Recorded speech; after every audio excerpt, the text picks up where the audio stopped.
got some beeping going on. Oh, that's my cat eating her dinner. Oh, it's the clinking. I got you. Yeah, tag on the bowl. Well, we are live, so if you hear that sound, just know that that is a very cute cat eating her dinner. So thank you for joining me tonight, ladies and gentlemen, for our Q4 book club, which happens in January, which is a weird offset, but it gets us around those holidays. So this is technically our last book club of 2025.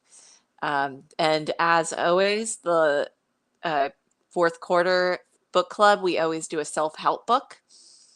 So this time we did The Subtle Art of Not Giving a Fuck by Mark Manson. Um, just as a little bit of an aside that I do at the start of all of these conversations, this is one of 3 media clubs that we have. We have 2 monthly clubs, a movie club as well as a listening club. We already had those discussions for January, so you can go and check those out on our YouTube. They are up there. Um, and then, yeah, our quarterly book club. I will be announcing the picks for our movie, our listening, and our book club on the 1st over on our Facebook page, which I've put on the screen for you to enjoy. When we do pick our next book, our first quarter of the year is always a more modern literature. So it's anything that was released after the year 2000. And we will be discussing that in April. And if you like what we do and you'd like to support us, you can support us over on Patreon for as little as $2 a month. We have some exciting things that we're working on having happen in 2026, but right now everything we offer is open to the public and free for anybody to use. But we appreciate any support that you can throw our way so that we can keep this train a moving. And without further ado, let's talk about it. Uh, I don't think that you've read this book before, but did you enjoy reading this book? Yeah, no, I hadn't read this book before, but I've wanted to for a long time. I was a big fan of Mark Manson, back around the time when he was very relevant on the internet. When did I start reading his blog? 2012 or something? So, Yeah, he was like really, really popular for a period of time in there, and he still kind of is. He has a YouTube channel. I have mixed feelings on it because he uses a lot of AI art in it. Um, but aside from that, yeah, I did very much enjoy this book. I have the second one that I'm going to read probably directly after this. everything is fucked. Everything is fucked. Yep. It gives me Landmark. I wonder if he's done Landmark before. I don't know what that is. So it's like a self-help seminar that Mm. it kind of tries to change your perspective on problems, how to approach them, and how they affect you. So I find that a lot of self-help is getting you the same kind of destination in a different route, which I talk about all the time on our Saturday calls. You got to adapt things for yourself. And so what works well for one person may not resonate with another person. yeah. Um, I kind of have a mix of that with this book. I have a love-hate relationship with it a little bit. I like the core value of it. I don't like a lot of the routes that we go to get there. Yeah, I have found in reading this now, because this book came out 10 years ago. So it's kind of funny that there's the, 2016 trend right now on the Instagram where, people are reminiscing about that year in particular. And then I looked and I was like, oh, that's when this was published. Interesting. But I feel like since I was a fan of his, I have outgrown his writing style a bit. Yeah, I think that's fair. What was your key takeaway from the book? Um, well, I have a whole bunch of dog ears and stuff and a bunch of highlighted passages, but I think the major thing is that this inspired me to write down my core values and also values that I need to let go of. So I have a little list in here.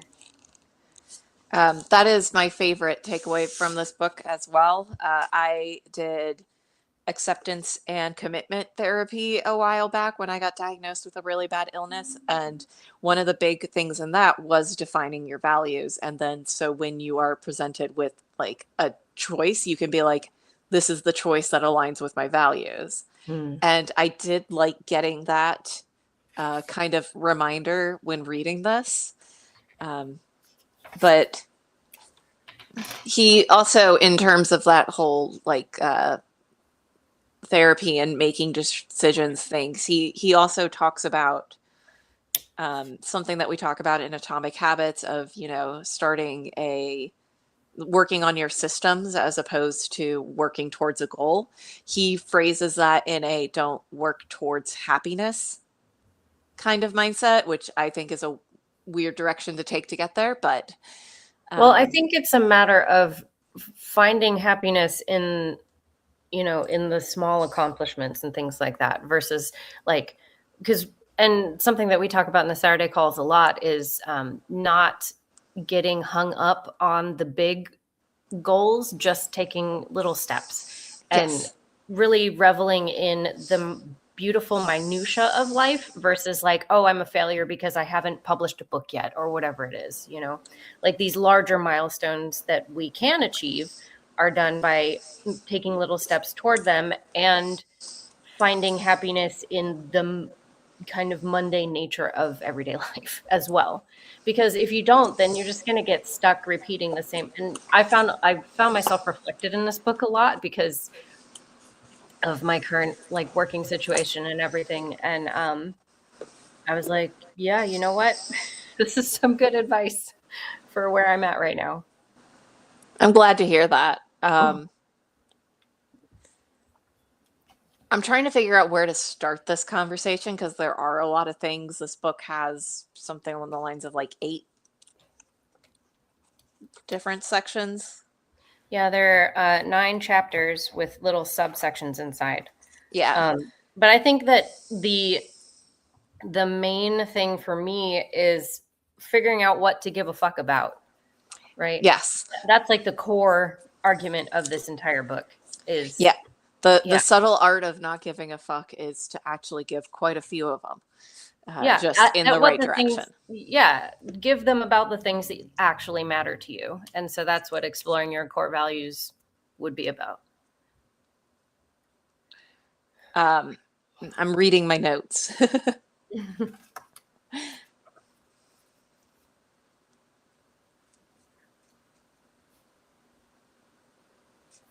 It's so weird reading my notes because some of them are notes that I took and some of them are quotes from the book itself. And so now, for some reason, I'm having a problem separating them.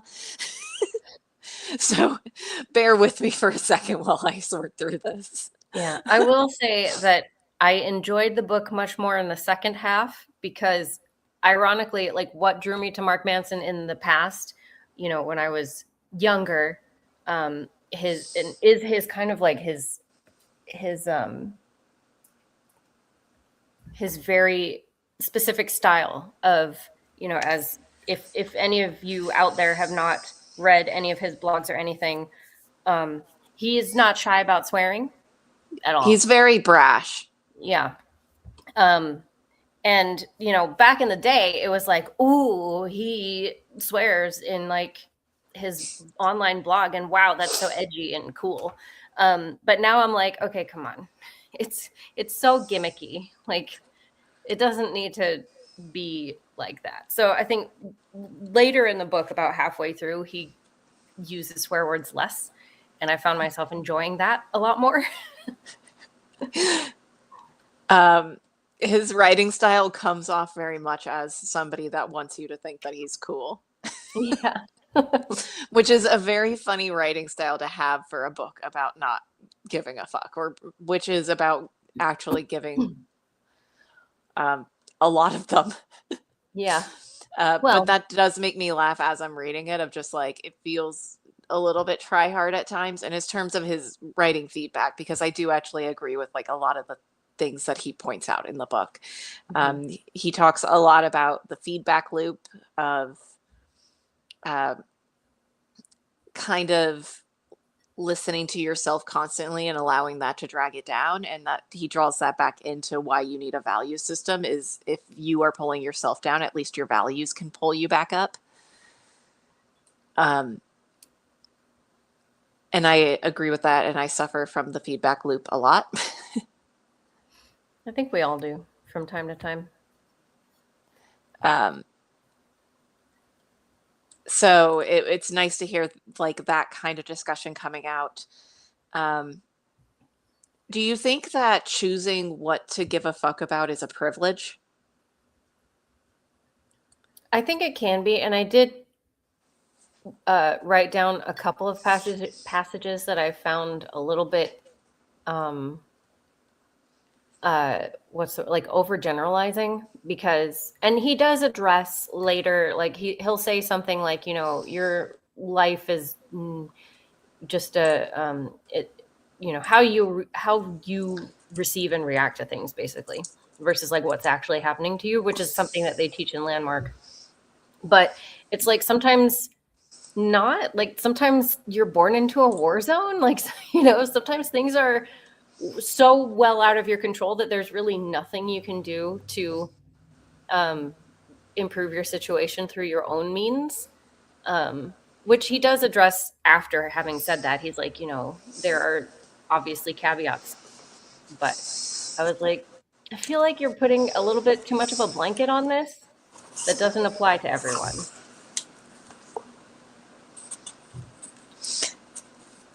Yeah, there's only it oftentimes reminds me of like the flip side of that conundrum of I do a lot of interviews of like people that are incredibly wealthy, and I find that in those interviews they always think that they have put in more hard work than everybody else, and that's also just like a circumstance that they actually had no control over.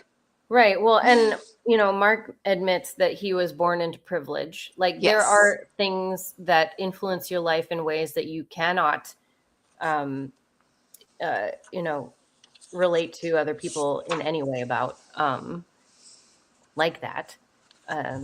But yeah, I mean, he also mentions that, no matter what your measure of success is, whether it's money or influence or whatever, you're always going to have problems.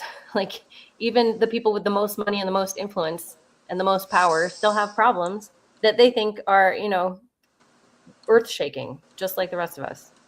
Like you're not, and he spends a whole section of a chapter on you're not special, and your problem is Yes. not special. I part of me wants to go through and read what all of the chapter heads are because don't try. Happiness is a problem. You are not special.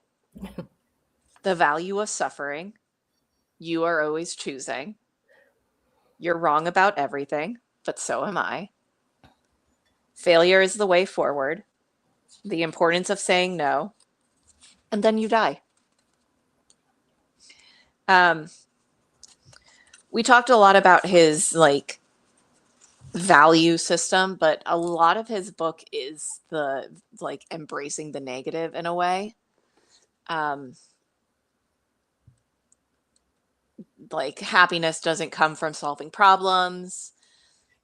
Everything worthwhile in life is won through surmounting an associated negative experience. But the big one for me, and the one that I have highlighted over here, is the desire for more positive experiences itself a negative experience. And I think that's a really interesting take because what else are you pursuing? And it does go back into that whole systems over goal, Well, like and the over point, outcome. yeah, and the point behind that is like if you are constantly focused on experiencing more pleasure or more happiness, then what you're really focusing on is the lack of it instead of what's bringing you pleasure and happiness right now. So it's very like Buddhist in that way. Yeah. Um, do you agree with it that chasing happiness can actually make us less happy? Yeah, I do. Because the past 6 years have been traumatic for everyone in different ways, and we've all had to confront a lot of things about ourselves and the world. And I know in my own personal experience, I lost a career, I lost my mom, I lost a pet, I lost, there's a lot of things that I've had to grieve. And it's a process, and you can get very caught up in that, like when he's talking about like victimhood and like getting caught up in the things that are happening to you, and kind of dwelling on that as opposed to looking forward and really focusing on what's good right in front of you, which is definitely something I can be guilty of. I think the reason why I have like a kind of mixed feeling on this one specifically is because there is a lot, especially in the self-help world, that is very much like suffering is the point. And I don't always agree with that. There's a lot of people, especially in the manosphere right now, that are like, the more you suffer, the stronger you are. And they kind of go out in search of suffering, and that's not the point either. Yeah. Well, and I don't think that's Mark Manson's point either. Like, I think it's more to not dwell in the suffering, and also to see what can come out of it on the other side versus like wallowing. I don't know, because it does, and he says later in the book about how our greatest adversities can sometimes be our greatest opportunities for growth. So I always think about stories of people traveling where I very rarely had my friends tell me stories when they travel that are things that were enjoyable in the moment. It's always this crazy story about how they lost their passport at the airport. well, yeah, I mean, some of my best memories of traveling are when things went wrong, right? Like being caught out in the rain, and the inn was closed, so we couldn't check in, and we had to sleep at the bus stop.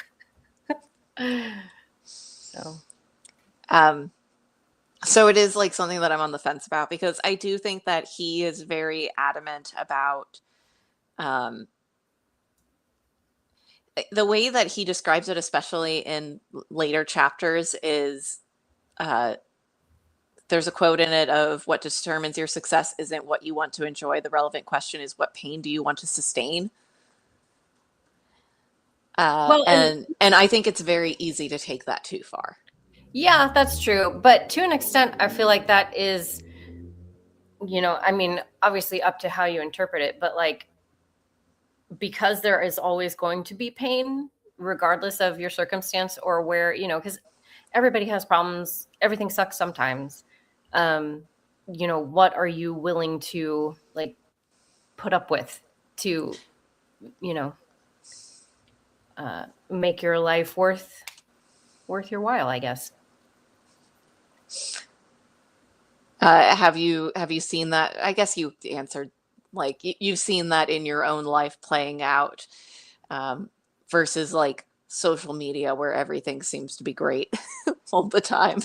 Yeah. Well, and to be fair, when this was sold, social media was just kind of ramping up. It wasn't quite what it is today. And, he does touch on that, though, that like everybody has a curated presence, and you can't judge somebody's life based on what they're sharing on social media, obviously.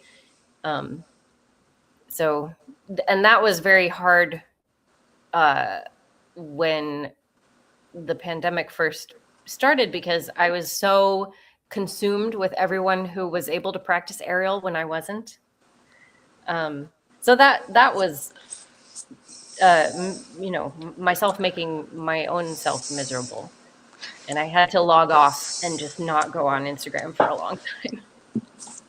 I think that there's also a big aspect of social media. I am trying to stay off of social media because I have been having this happen a lot, of when you see the curated life of others, it does cause a lot of jealousy. But I think there's also this new thing that, it's not new, it's not brand new, but it is new in the past decade, I think, since this book come out, of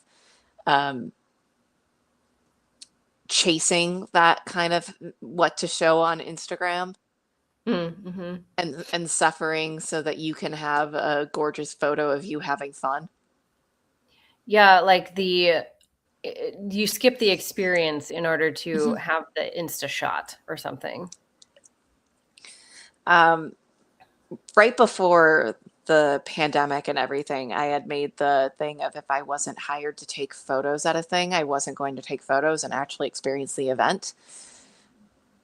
And it was mind blowing to me how bad I felt after that experience because I didn't have anything to show on social media for it. Hmm. Um, like experiencing the thing and enjoying my time in that space led me to not being happy at the flip end of it because I couldn't prove that I was happy in that moment, Interesting. which is a weird conundrum to have. Yeah, that's an interesting kind of like side effect of the social media world that we live in. Yeah. It was this weird thing of me enjoying my time and then being upset that no one else it's like the whole thing of like if you didn't take a photo at the gym, what was even the point of going to the gym? Or Like like, posted on Insta or it didn't happen, that kind of yeah. thing. Um Um, and I've worked very hard to overcome that. And I think that a lot of his viewpoints in this book kind of correlate to that a lot of, I think that social media is a very bad correlation of just positive experiences being a negative experience and negative experiences being a positive experience. And just also focusing on that end goal of having a nice photo and getting your yeah. follower count to go up. Well, and case in point, people are dying to go up Mount Everest to get that photo at the peak, at the summit. Literally dying to do that. Like, so talk about suffering for a fleeting, you know, uh, proof of happiness. I actually hadn't heard about that one. Oh my God. It's crazy. I watch channels on YouTube or one channel specifically. I forget what his name is, but the last bit of his screen name is hates hiking. Kyle hates hiking. And he talks about like wilderness accidents and things like that. And so I watch a lot of his videos about Everest, and it's insane. Like, yeah. Yeah, if you ever Yeah, want to go looking down. at the death list outside of um, the avalanche in 2015, the death per year has gone up drastically. Yeah, because everybody's chasing that Instagrammable moment at the summit. And so it's like people who aren't experienced climbers wanting to go up Everest without proper preparation. Yeah, it's crazy. It's if you ever want to go down a rabbit hole, Um, like this is not a hike in the park, guys. This is like one of the probably the most dangerous mountain on earth. So it's crazy. Anyway, let me get back on track here. Um, have your worthwhile struggles changed over time? Or are you just trying to find the worthwhile struggles now? I think right now I'm in the midst of trying to find what the next most worthwhile one is because my job is not it. Um, I don't give a fuck about that. So, It's but actually yeah, I something think that we have talked about on our calls before is preserving your energy at work to just being the baseline of what you need to get done so that yeah, you have the energy to pursue things that you actually care about after work hours because right. you don't always get the chance to choose what your struggles are. You just have to deal with them. So, Yeah. But like I think that that's natural that over time what you give a fuck about is going to change and the things that you find worthwhile struggles are definitely going to evolve. I know the things that I find worthwhile in suffering about now are definitely not what I would have said in my 20s or in my teens, or, it's constantly evolving. I mean, we both know this because we know each other from circus, and in aerial work, there is a lot of suffering that you Yeah. deal with to get to the most beautiful pose, and just so uncomfortable training certain things, and Yeah. conditioning sucks so much, but we are having so much fun doing it. Yeah. And he makes the parallel to, working out, building muscle, Mhm. enduring the short-term suffering for the long-term gain. So very relevant to circus. Um, this book also talks a lot about self-esteem, and the problem with self-esteem is that it's based on being better than others, which kind of correlates to me going back to like the whole Instagram thing. Um, what alternatives to self-esteem do you think that there are? Well, Because he offers a few. I think that there is a healthy way to experience self-esteem. Um, and it's like the balance between having a positive outlook and toxic positivity, right? There's having self-esteem, and then there's being self-involved. I think that's the distinction that he kind of fails to make is, having self-esteem is not in itself bad. It's when people get too involved in themselves that they're not thinking about others or anything else.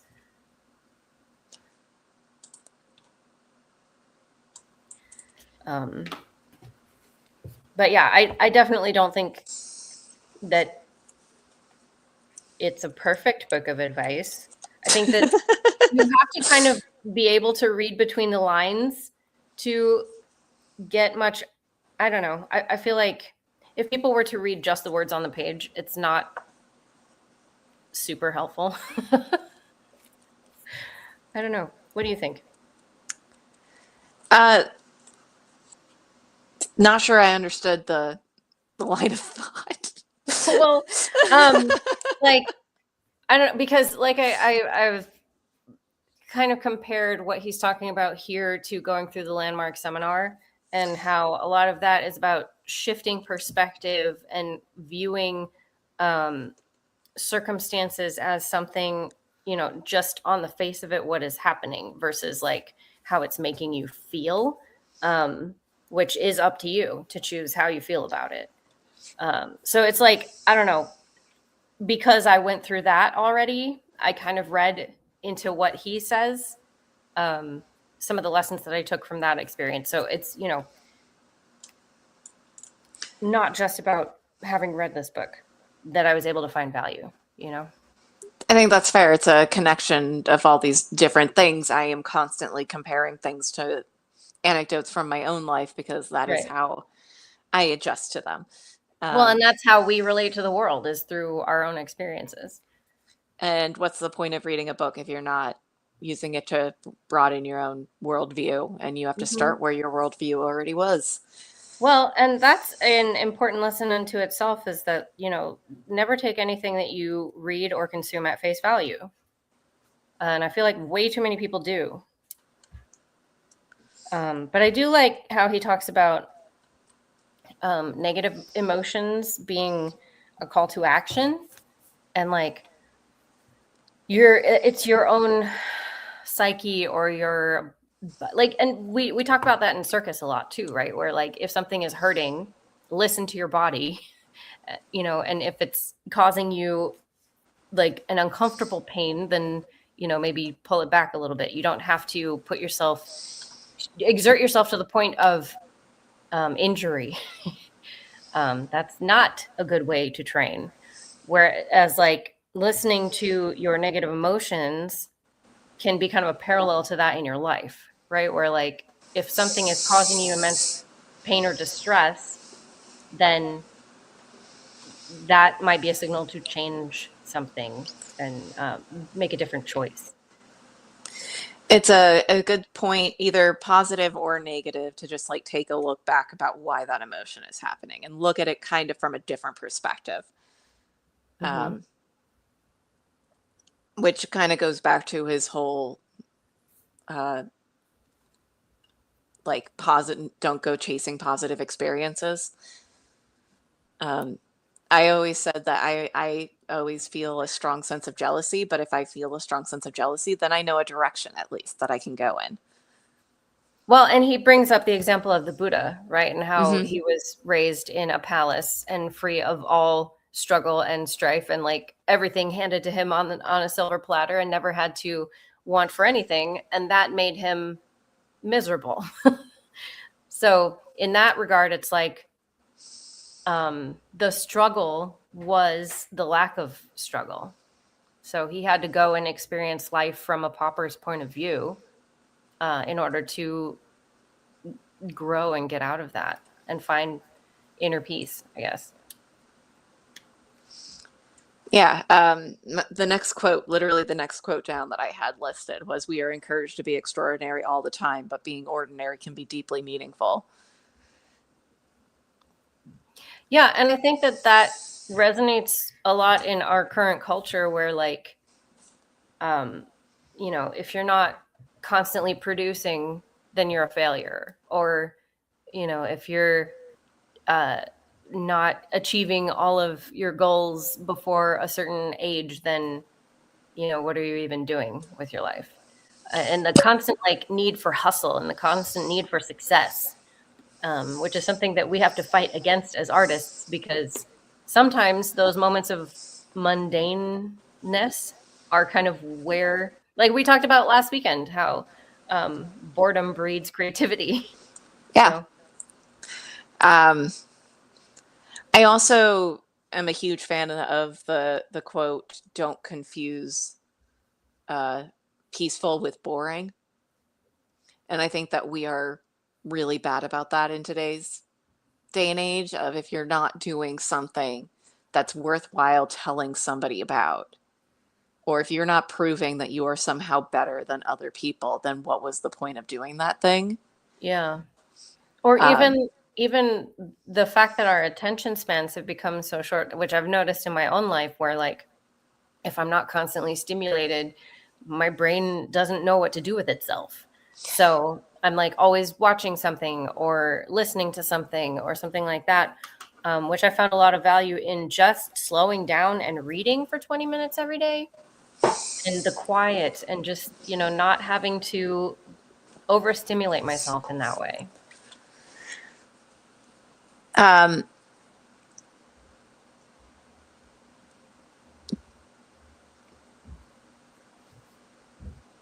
Sorry, I had my next question in my head planned out, and then the conversation didn't go that way, and I had to completely like readjust my brain. um, no, slowing down is great, and I think that's a value that we can all have, and it is a little uncomfortable. It is It can something be that for sure. it's something that I've been working on that has been not pleasant a lot of the time. In Hmm. fact, it is quite unpleasant at first. But I find that I feel better on the flip end of it. So I guess in that way, that is like a negative thing that I am suffering through for the positive of the other side of it. Hmm. And that is something that I do hold in my value system, of having this downtime and having like the slowness and room to breathe and think. I want to improve my thinking abilities, and can't do that without space. Can't do that without your life being a little bit boring. But also, everybody has to clean their dishes. Well, and those moments are good opportunities to slow down, right? Because I usually will have like a podcast or music in my ears when I'm doing stuff like that. But lately, I've been finding that just not having anything going on and just focusing on the task at hand can be really peaceful. Like just doing dishes with no sound in the background, which is crazy. Like that's not Are you finding that it's just happening naturally, or are you Yeah. forcing it? No, it's happening more naturally lately, which, it's funny because it's definitely a product of our modern culture because, back in the day, people, there was nothing except the sound of the crickets outside your cabin in the, on the frontier or whatever, if we're talking about LA. So we've gotten used to this constant motion and constant stimulation and constant background noise, which is very antithetical to the way we have evolved as a species. I find that living an ordinary life is actually very satisfying. It also makes the extraordinary moments feel more extraordinary. I feel like you're constantly pushing yourself to experience these new things and do new things, then all of it means nothing. If everything is special, nothing is special. No Yeah, one I is think special. exactly. I think that is the core message of this book is Hmm. that um, really embracing those moments of pain and suffering highlight the moments of joy and pleasure, because without that there would be nothing to compare it to. It's like, the darkness is what makes the light visible, like, so you have to have a balance. Um, Going back to the way that the book is written, do you think that this would like hit differently if it was written in like a softer tone? I Because you think said so. that you had like a better reaction to the end of the book where he kind of, Well, I just found it more enjoyable, like when he's not being vulgar. I find that now in, my 40s, whereas in my 20s I probably would have said the opposite. Oh, that's boring. Like, I like that he spices things up, but now it's like, I don't know, it might just be a matter of where I'm at in my life. Um, you're finding the joys in being ordinary. I guess so. Yeah, and not spicy. I think that's one of the great things about aging is that you kind of naturally learn a lot of the things that are said in this book. I think when this book came out, it was hugely popular. It was talked about constantly, but I feel like I heard about it more in the sphere of I was also like 20 when this came out, like 23. Um, Oh, I was not, but I was a fan of him before this. Um, what? but I think that was the age where this kind of writing style really hit home, and it's also I think a point in your life where you have to actively make these decisions. Mhm. Versus now when I'm older, I found while reading it that I already adapted myself to a lot of these because I think I hit the point of being like, well, you're probably not special. You're not a billionaire right now, so Well, and I think the core message is that none of them are special either. They just think they are, and that's the entitlement that he's poking at in the book. Like, yes. the sense of entitlement. Um, but oh gosh, I had a thought and it's gone. I don't remember what I was going to say. Um, Whenever I think about people that are in a high like point of power or that do feel special, I remember that they also have probably had diarrhea at some point in their life and have had to deal with that. And that Well, really helps ground things down a little. and some of them have that in public on camera. So Um, so everybody's life is a little shitty sometimes. Um, I keep losing my train of thought. Oh yeah, I was going to ask. We haven't talked yet about kind of like the reception of this book. How did it, like, how was it critically and everything? oh, it was very well received at the time. And I think enjoyment of it has waned off a little bit, but I remember when this book came out and I remember that it was like a big deal. Um, I've stayed on this screen. I have other screens that I could have been doing this whole time. Uh, Here's a photo of Mark Manson, but let me look up the stats for it. because I do remember this coming out, and I remember it being a big deal. Uh, it has a 3.9 rating with 1.5 million ratings on it, so very, very highly rated by a lot of different people. It was immediately on the New York Times bestseller list.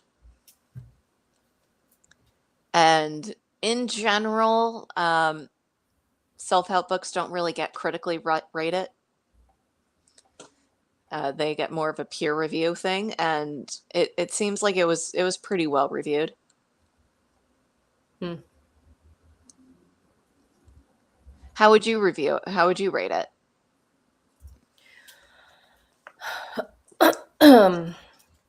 um, well, I can't say that I've read a lot of this genre, so it's hard to compare it to, maybe other more seminal. Where did my picture go? It's That's okay. weird. Oops, there we go. Anyway, so yeah, I can't really compare it to many other things in this genre, but I don't know. From a scale of 1 to 5, or 1 to 10, I'd probably give it a 5. I think I rated it 3 stars out of 5 when I did my review online for it. Mm. Um, like I said, I like a lot of the things that he says in it, but am I adapting it for my own life? And I do find that I've naturally, as I've aged, taken a lot of the things that he said just naturally into my own. I've stopped caring about certain things that people talk about. I've started caring a lot more about my own personal values and my own personal life and my day to day, as opposed to these really cool things that happen occasionally. And I've started really gearing my life up to living in these ordinary day to day lives. Um, and I found that I've done that naturally. So I didn't really find it to be a very life changing book. And I also find him to be rather crass and it got annoying. Yeah. So overall, I do think that it's a good thing. I am a huge fan of defining your value system, and I am a huge fan of living your ordinary life. Um, and those are things that are I like having reminders about occasionally. So I have to give credit there. Um, Yeah, I wouldn't say but that it's life changing. I mean, like I said, a lot of what I got out of this book I had already learned in other areas. But at the same time, I do appreciate the messages, and I did very much enjoy. I read it twice. I listened to it as an audiobook, and then I read the book. Um, but um, yeah, I did very much enjoy it, and I do like the point where he brings up later in the book about uh, asking yourself the right questions and whether or not you're wrong. I feel like way too many people never consider the prospect of being wrong about something. yes. I'm thinking of a few very specific examples in my head right now. um, People that I know in my family, for example, just people just walk around thinking that they're constantly right about everything. And I think that is anti-curious, that's anti-scientific, and that's not a way to live life and have relations with other people. I think in terms of his views on self-esteem and um, his problems with self-esteem, I feel like that's not the right word to use. I feel like it is self-importance. Hmm. Um, I have somebody in my life that really always talks about wanting to have like intelligent discussions with people, but I have found every time that I've had a discussion with him, it's just been him talking. And the less I say, the better he thinks the discussion went. And that is not a good place to be.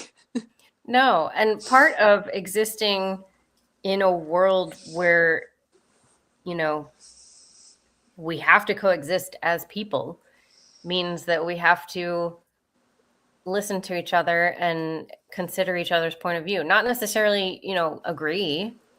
We're definitely not going to agree on everything all the time, but just, not feeling so self-important about yourself all the time. Yeah. Sometimes you got to get out of your own way a little bit. Yeah. Sometimes you need an outside perspective.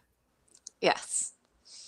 And I think that thinking too highly of yourself can get in the way of you having a more meaningful life. Mm-hmm. Were there any quotes in this book that particularly, I know that you said you dog-eared a bunch of pages. I did, and I highlighted a bunch. So yes, there are some passages that I think are valuable quotes. To try to avoid pain is to give too many fucks about pain.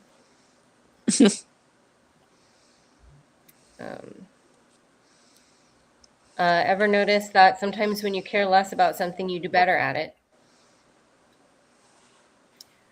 That was definitely true in my audition experience. And has been about my job. I've been performing pretty well at my job, even though I do not give a fuck. Like the road not taken, it was the fucks not given that make all the difference.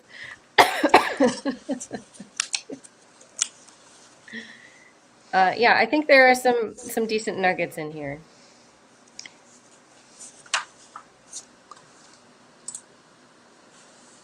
Especially later on when he's talking about like death and acceptance and things like that. I think part of this book is trying to be deeper than it is, but also it is an important realization. And obviously, the older you get, the closer you get to death, the more you start to confront it and realize that. So, Yes. It is the only two unavoidable things in life, and that's death and taxes. I think it's funny. I'm realizing a lot of the quotes that I highlighted are actually quotes from other people. He's compiled a really, really great set of quotes from people and a great set of things that other people have said. Which is nothing wrong with that. I find that happens. I really like this Freud quote I just in, opened up to the Freud. Yeah, I was like, yeah, that's a good one. One day in retrospect, the years of struggle will strike you as the most beautiful. I'm a huge fan of that one. There's also a quote from Camus in here that I really liked. You will never be happy if you continue to search for what happiness consists of. You will never live if you're looking for the meaning of life.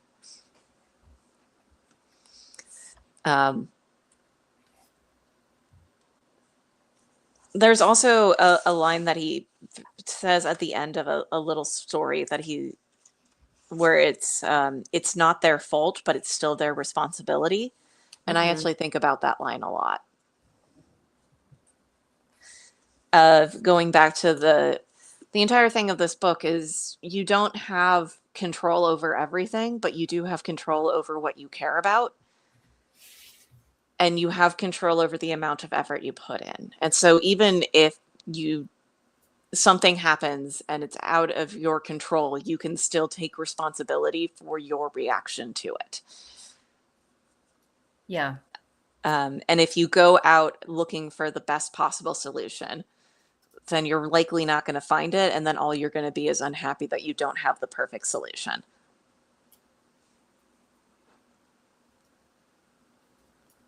Yeah. I had a thought, and again, it's gone. Yeah, I also like where he talks about, I just opened up to one of my dog-eared pages, that perhaps the best answer is to trust yourself less, because that goes back to kind of what we were talking about being self-important and thinking that you have all the best answers already. And yeah, I don't know. It's very hard, and it's a skill set that I still don't have of being able to accept new information immediately. Like getting criticism on my work, I always have a negative reaction to it, even if like a week later I'm like, they were absolutely correct. And I feel like I need to have that initial thing. Like, I don't know how to be wrong, and that's a skill I need to learn. It's hard for a lot of us. It's definitely not a comfortable place to be. Nobody likes being wrong. But I what I found was pretty poignant at the end when he's talking about death was that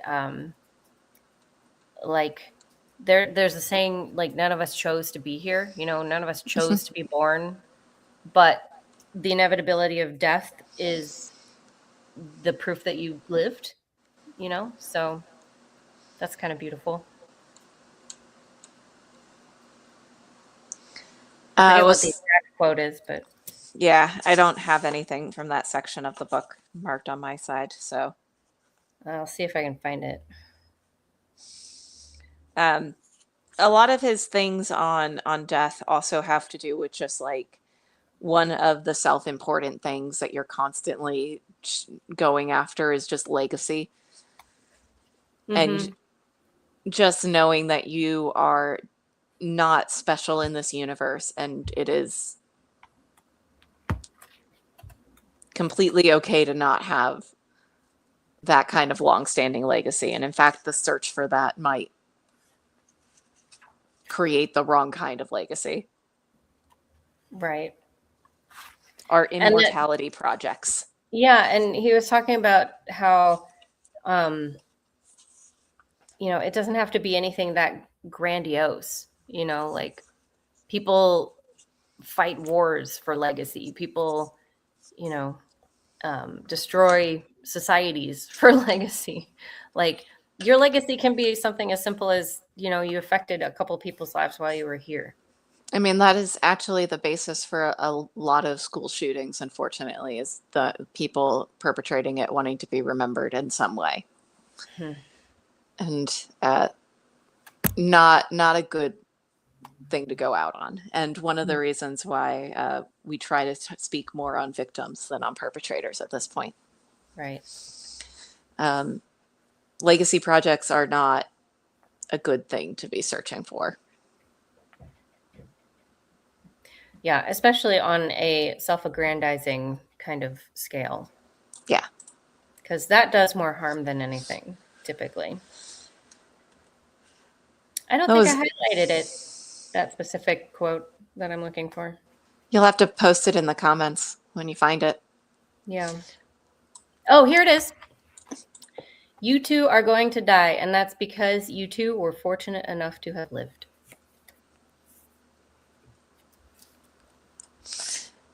We are coming up on an hour.